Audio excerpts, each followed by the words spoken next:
Today on the Trent Out Loud podcast. Yo, she said, if I get drunk, it doesn't count. Yo, jeez. Yo, that's 80% of people's body count, man. What up? It's your boy, Trent Out Loud, and I'm back with another episode. All right, it's Thursday morning. I'm in a great mood. One more day to the weekend for the rest of y'all, but today is my last day. It's my birthday weekend.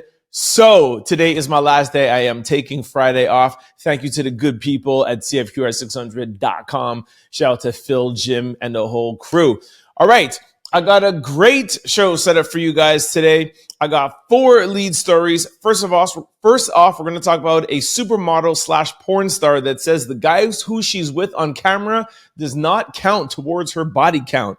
Then after that, we're going to talk about Pop Smoke's mother, and she addresses the comments of her son's killer. Then in our third lead story, we're going to talk about the new judge in the YSL case, the Young Thug case. And then our fourth lead story, we're going to close out with Big Sean making a statement, or I guess a comment, or confirming that he is not dissing or trying to get into a beef with Kendrick Lamar. All right. After that, we're going to jump into quick news. We're going to talk about Joe Biden getting COVID, Steph Curry not like us anymore. Then new video rendering Donald Trump's assassination attempt, NBA's top extension teams, and then we'll close out quick news with Lil' Kim and Antonio Brown. Then we got question of the day, and as always, we're closing out with a little bit of sports news. Y'all know what time it is. Turn your radio, your TVs, or your devices up. I'm about to start this show. Let's go. Supermodel Rebecca J says her body count is below 5, meaning she's only been with less than 5 men sexually. And she says her body count does not count with the men that she sleeps with on her OnlyFans, or if she's on vacation with her girlfriends. So this story went super viral yesterday. I put it up on my page. It was like comments, forwards. It went nuts. And it opened up the discussion. And let's talk about it. But I'm going to play a little clip so you guys can hear her for her own words. Take a listen. What's your body count? I'd say like under 5, yeah.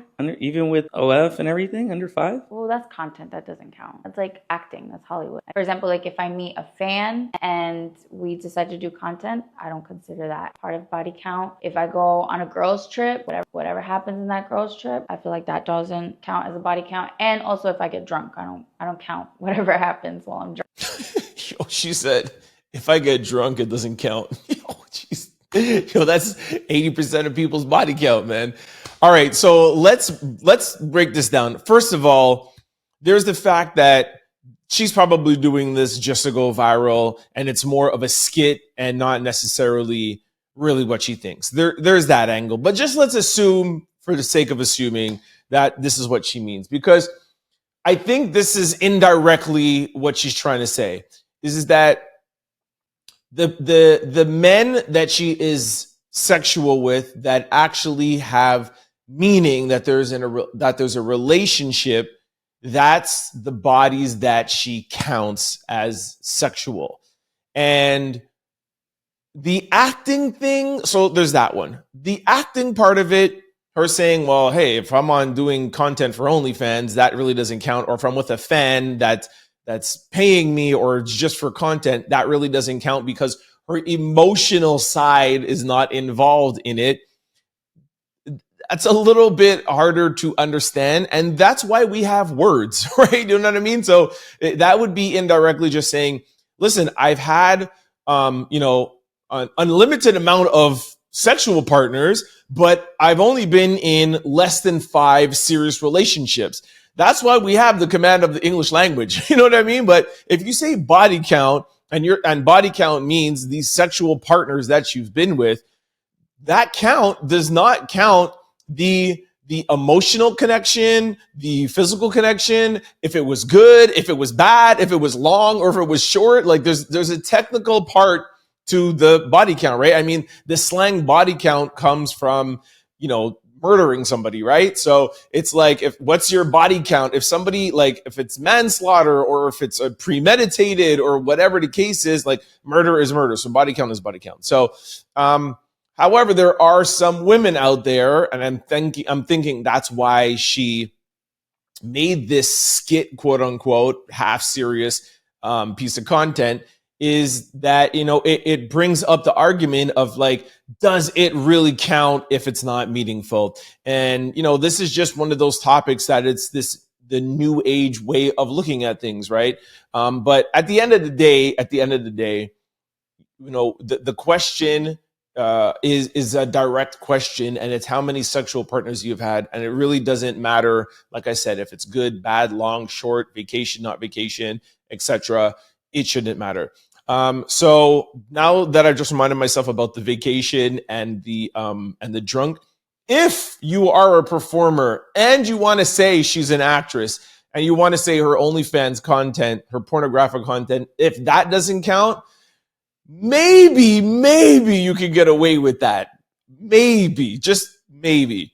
But there's no way you could say, hey, on a girl's trip, it doesn't count, or if I'm drunk, it doesn't count. Then come on, that's just, you're being ridiculous. So anyways, that's just my take on it. Let me know what you guys think. Send me an email, trendoutloud@cfqr600.com. Comment below, or send me a DM or comment on any of my social handles at trendoutloud or Exclusivity Media.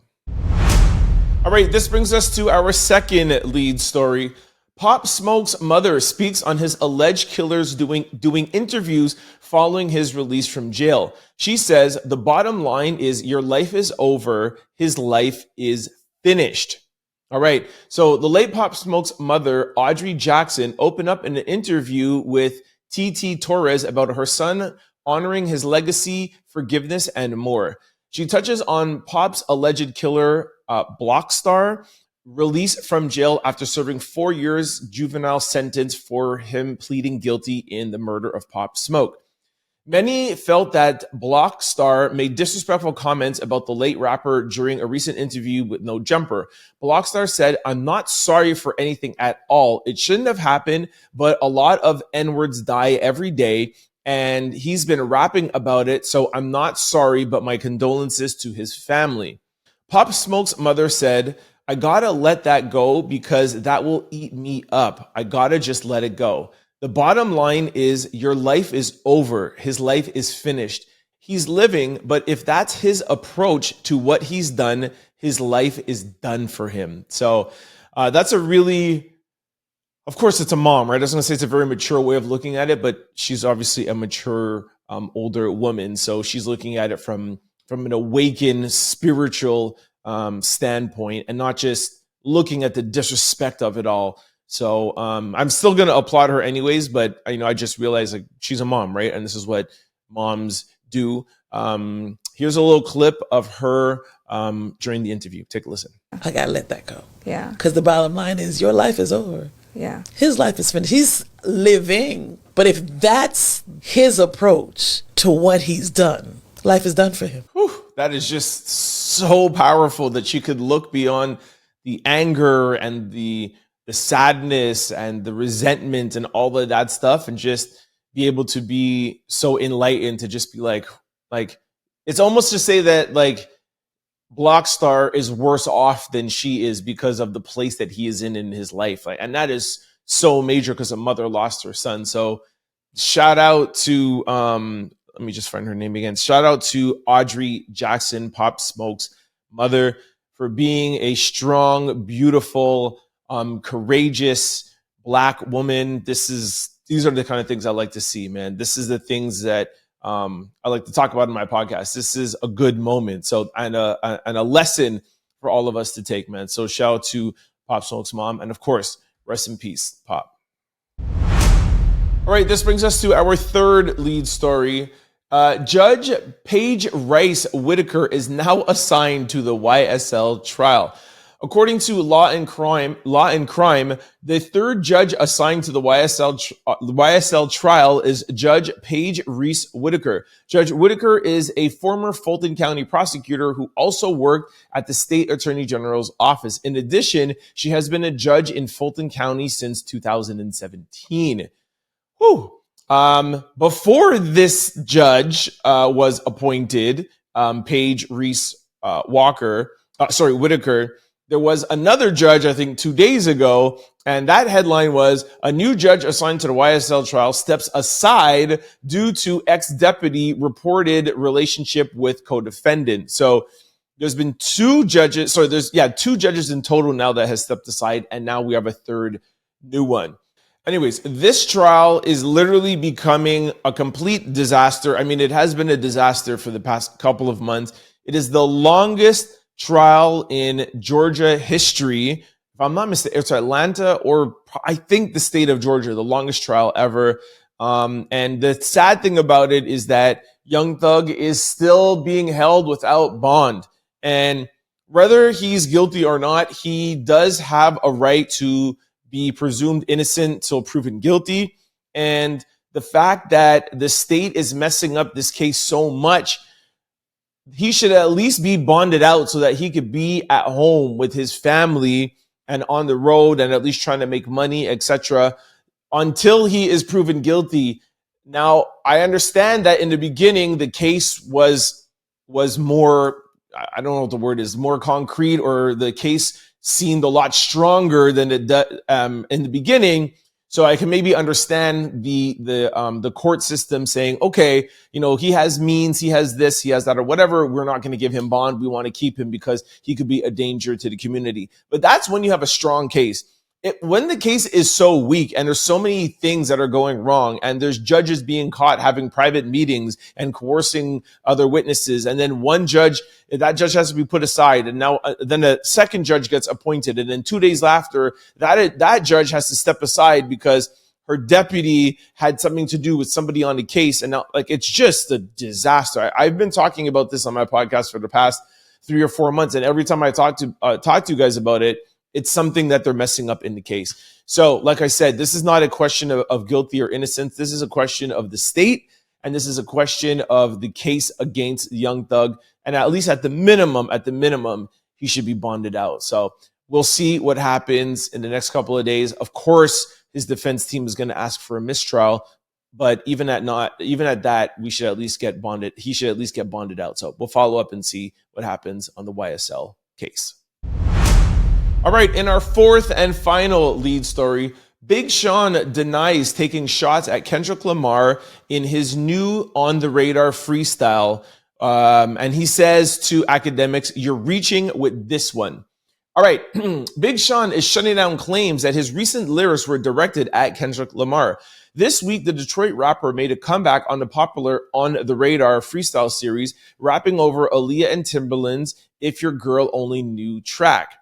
DJ Academics highlighted a part of the lyrics where Big Sean raps, "I got better things to do than find someone to beat with," as a subliminal dig at Kendrick Lamar. When sharing the lyrics online or on X, DJ Academics added, "Big Sean cooked Kendrick," which quickly began to spread on social media.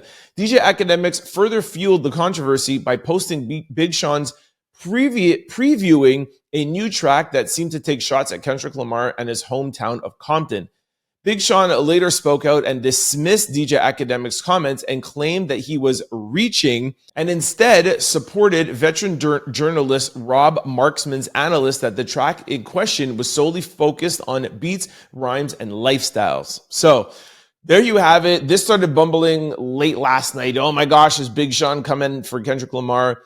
If an artist literally comes out and denies it, you know that probably was not his intention. Everybody is talking online saying, "Oh, he's scared of Kendrick. He's scared of the boogeyman." Come on, man. If you're going to get on a track and you're going to diss somebody, you obviously have this premeditated. You're doing this track months ahead. You're not going to come out right away and be like, "No, this is not true." So I don't believe that it was that he was going at Kendrick.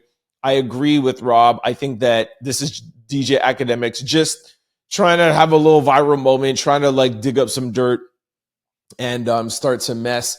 And what I was reading in the comment section is that it sounds more like he's going at Kanye, because you know that him and Kanye have beef. So if you ask me, if anything, he is going at Kanye, and definitely not going at Kendrick Lamar. But just to be clear, I don't think Big Sean is afraid of Kendrick Lamar. I just don't think that was his intentions, because the lyrics didn't seem to be going in that direction. Like, your neighborhood being gentrified, that's not necessarily Compton. Like, there's no call out that it's Compton, right?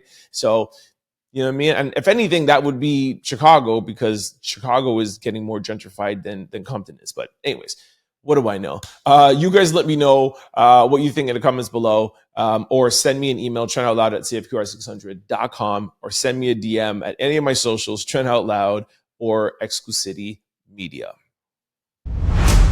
All right, this brings us to quick news. Ring my bell.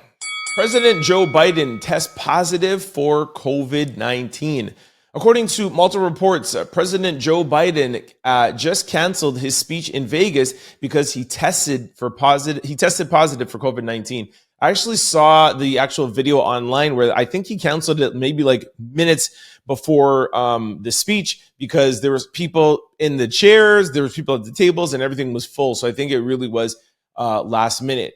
The White House put out a statement, and the statement is, earlier yesterday, following the first event in Vegas, President Biden tested positive for COVID-19. He is vaccinated and boosted, and he is experiencing mild symptoms. He will be returning to Delaware, where he will self-isolate and will continue to carry out all of his duties full-time during his time in Delaware. The White House will provide regular updates on the president's status as he continues to carry out his full duties of the White House while in isolation. So he will, I guess, not be campaigning, but more just sitting down at his house. Now, here's some conspiracies. Two things to look at it. One, Joe Biden has been doing a lot of press. He's been doing a lot of interviews. And I don't think he's been really moving the needle that much. He definitely hasn't made things worse. I think after the week after the debate, things were getting a little bit worse, because I heard some mess ups like calling Kamala Harris Donald Trump, calling President Zelensky from Ukraine, calling him Putin. So there's that. And there was another mistake too. But lately, for the past 7 to 10 days, he's been pretty strong out there. But I don't think he's moved the needle, and I don't think he's up there beating Donald Trump. So my theory is that maybe they're saying that he has COVID-19. He's going to actually really get sick from it, and Kamala Harris is going to have to replace him. I think this might be the switch.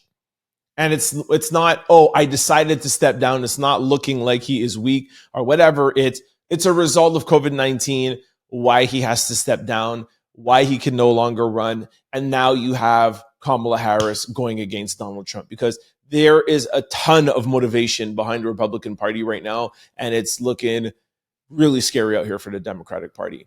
Or I could be wrong, and he just has COVID and he's just going to sit down for 5 or 6 days, be in isolation. He's going to come back out as strong as ever.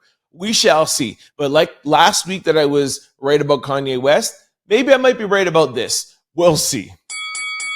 All right, in our second quick story, Steph Curry said he's tired of hearing Kendrick Lamar's Not Like Us. He says it's not the only song in America. Steph Curry seems to be fed up with Kendrick Lamar's hit song Not Like Us, while LeBron James says he loves it.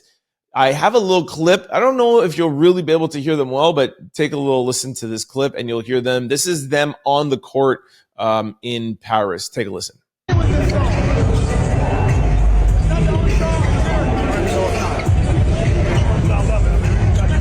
Okay, that's very, very hard to hear if you're just listening to it. If you're seeing the audio, you see the writing on the video, and you can see their lips moving it in their voice. But Steph says, "Damn this song," and he's like, "It's not the only song we have in America." And I understand completely where he's coming, not just because I'm a Drake fan, and but it's more just like, okay, like, can we move on? You know what I mean? Like, it's there. Like, every time I hear the U.S. team beat somebody, they play They Not Like Us. So I totally agree, and I'm happy that Steph wants to move on. It also is because Steph and his wife, what's his wife's name again? Aisha Curry, are very, very close with Drake. So he's probably like me being like, all right, enough. You got us, but let's put it aside. Surprising that LeBron, who's supposed to be Drake's man, and even close with his son, would be like, I love it. I love it. Maybe he just likes the song, but man, if that was one of my boys, I wouldn't be promoting that song at all. But hey, I'm just a loyal dude. All right, in our third quick story, there is a new rendering that came out of Donald Trump being shot at the rally over the weekend. I'll try to describe it to you for the people who can't see the video, but it's kind of like an AI simulated kind of thing over his face, and it's showing the direction of the bullet and where it was. And then as the bullet is like releasing, it's showing the rendering of how he turns his head. And as he's turning his head, how it hits his ear. And it's literally like less than a second. And if he didn't turn his head, you see that the bullet would have entered into his temple and gone through the right side of his brain. But then you'll see in the video, which I'll put up on my YouTube channel, or you could see it on Spotify. And you see how he turns. Then, sorry, I was just playing that in the background. Sorry. You see how he turns and how it clips his ear. So there are still some people that say this is not true, that it was glass at him. It really wasn't a bullet. Who knows? But if it really was a bullet, and if that rendering was true, then this is how it would have looked like if you were able to slow down the bullet and see it in real life. So it's really interesting to see how, if this is real and it wasn't staged and it wasn't a stunt or it wasn't glass, how close to the milliseconds this guy came from death. So make sure you check it out. All right, in our fourth lead story, all right, the NBA has announced its top candidates for NBA expansion teams. With media rights deals at the finish line, Adam Silver says the NBA will be considering expansion teams in the fall. And amongst the reported options are Las Vegas, Seattle, Vancouver, Mexico City, and you guessed it, drum roll please, Montreal is in the building. Yo, I'm super excited to hear about this. First of all, Vancouver's already had a team and they had to fold, Vancouver Grizzlies, so let's not talk about them. Definitely Vegas should have a basketball team. I mean, that's just a given. They have a football team, they have a hockey team. They should definitely have a basketball team. Seattle Supersonics. Seattle used to have a team, so they should. And Mexico City, that would be actually really dope for Mexico City to have a team. However, as much respect as I'm giving to everybody on there except for Vancouver, shout out to Vancouver. I still really love Vancouver. But of all of those four, Montreal deserves a basketball team more than anybody. And the reason why is that Montreal invented basketball. The game of basketball was invented at McGill University in downtown Montreal. We should have had a team. It's disrespectful not to have a team. So if somebody out there can forward this or get them to Adam Silver, tell him to give me a call and I will let him know all the reasons why. I will show him around Montreal, and we deserve a team. This is where basketball started. The rest of the world has Montreal, McGill University to thank for having basketball as a national sport and a global sport. So for that, we deserve a team. All right, in our fifth and final quick story, we didn't even have a write-up about this, but Lil' Kim and Antonio Brown were seen kissing and feeling up on each other at a party. So, of course, this is going to go viral because Lil' Kim is Lil' Kim and Antonio Brown is Antonio Brown. They're both wild. Shout out to Lil' Kim. I talked about her yesterday. No, not yesterday. I think it was last week, but it was Lil' Kim's birthday. So shout out to Lil' Kim, 50 years old, out here doing her thing, dating Antonio Brown.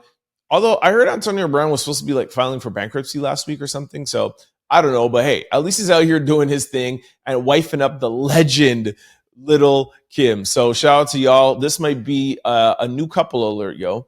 I don't know like what their nickname would be. What would it be? Kim Brown or Kim Tonio? Little Brown. Maybe Little Brown or Little Antonio. I don't know. Yo, shout out to Lil Kim and Antonio Brown.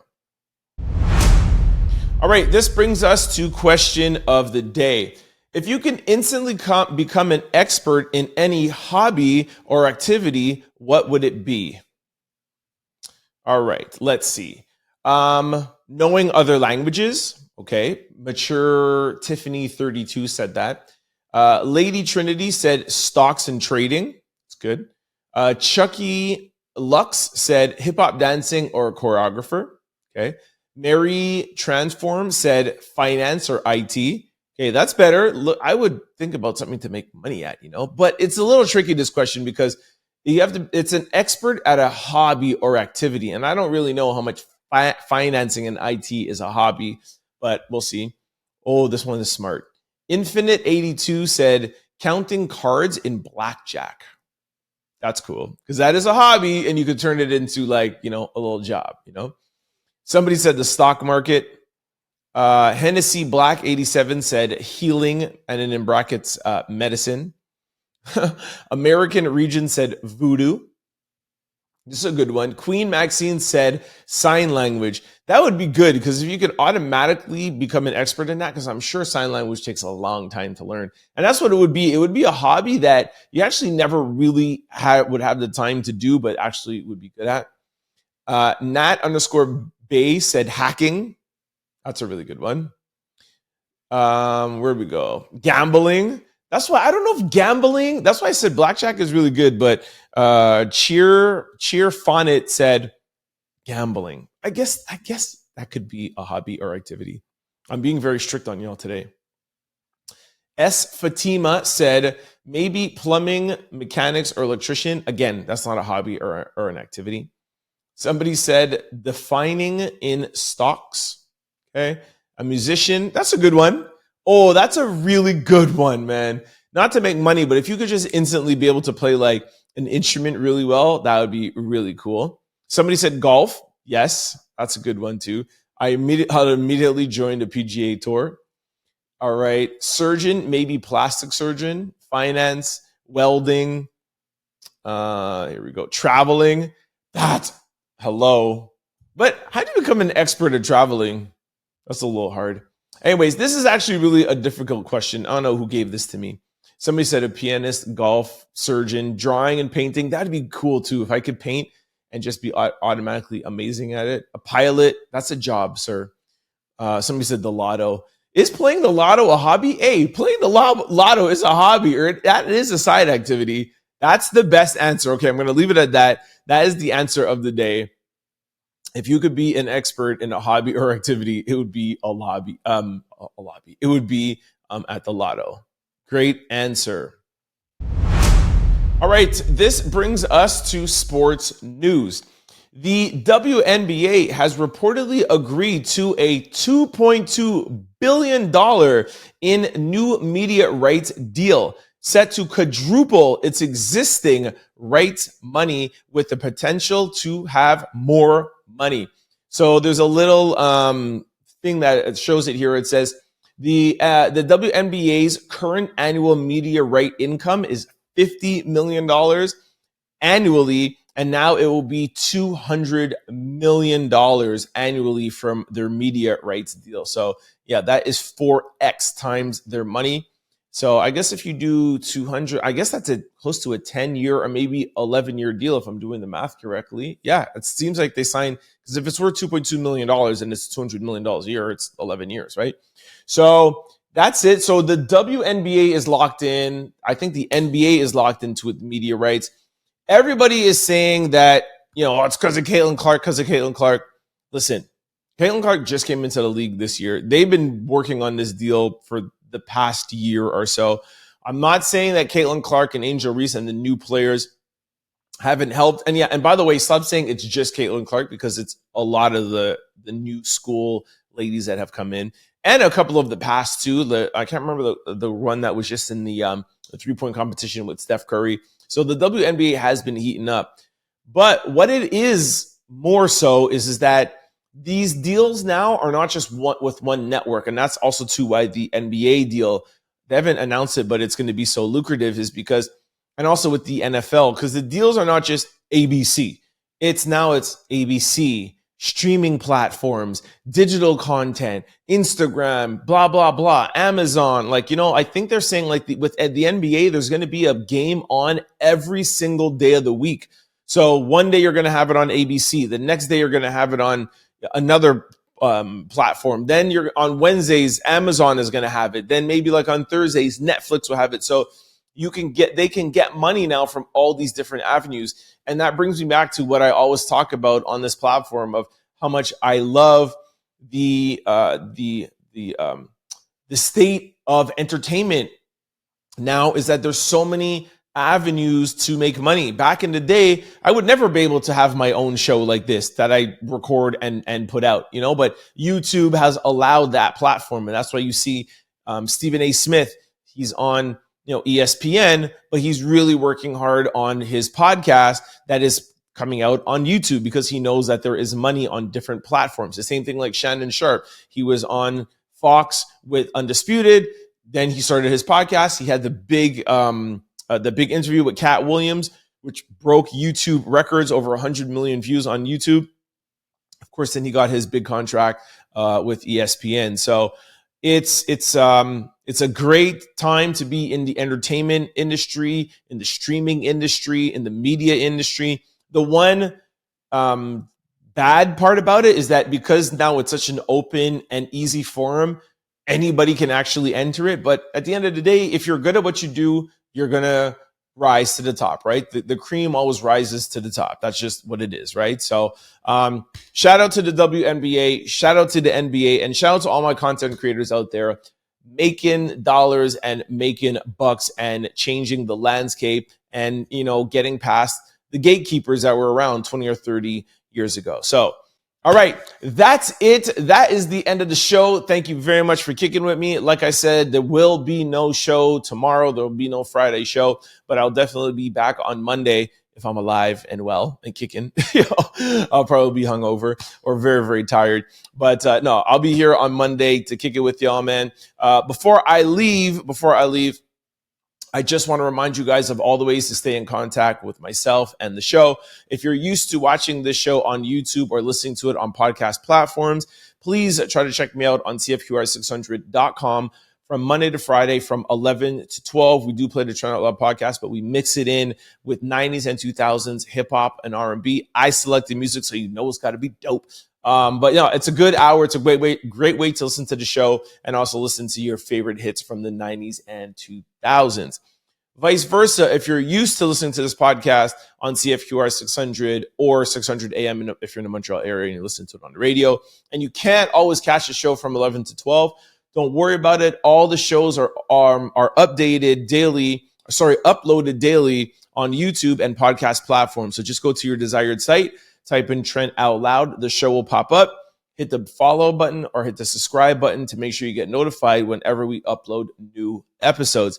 Lastly, if you are like me and like to watch your podcast and not just listen to them, if you like the video content, I suggest watching the Trent Out Loud podcast on Spotify because they support video now. And it's a better way to watch video because if your phone rings or if you want to do something else, the app stays open and you still hear the audio. Where on YouTube, it stops, and you got to restart it and stuff. So those are all the ways to keep up with the show. You can always catch me on any social media platform at Trent Out Loud and on Instagram at Exclusivity Media. That's where we post all the videos, all the stuff that we post on the YouTube videos and then the Spotify videos. They're all over there in full on Exclusivity Media. So those are all the ways to stay in contact with the show and keep up to date with all of your entertainment needs.